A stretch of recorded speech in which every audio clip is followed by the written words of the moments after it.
गोष्टीचे नाव प्रयत्न करणारा मुलगा.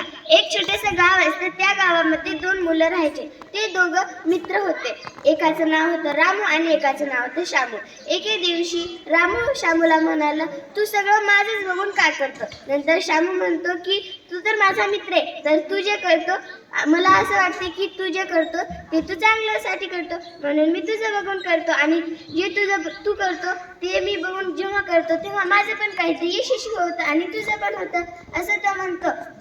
नंतर एके दिवशी त्यांच्या शाळेत एक मोठं कॉम्पिटिशन झालं, म्हणजे चित्र काढण्याचं. एके दिवशी रामू पण तो त्या कॉम्पिटिशनमध्ये भाग घेतो आणि त्या दोघांचं पण चित्र काढतो. म्हणजे ते दोघं जिगरी दोस्त होते म्हणून त्या दोघांचं पण चित्र काढतो. आणि शामू हे झाडाचे चित्र काढतो.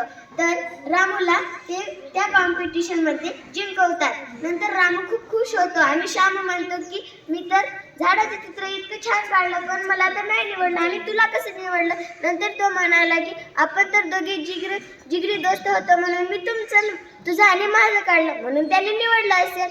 अर्थ आपण जर प्रयत्नाने दुसऱ्याचं बघून आपण प्रयत्न केला तर तो यशस्वी होतोच. धन्यवाद.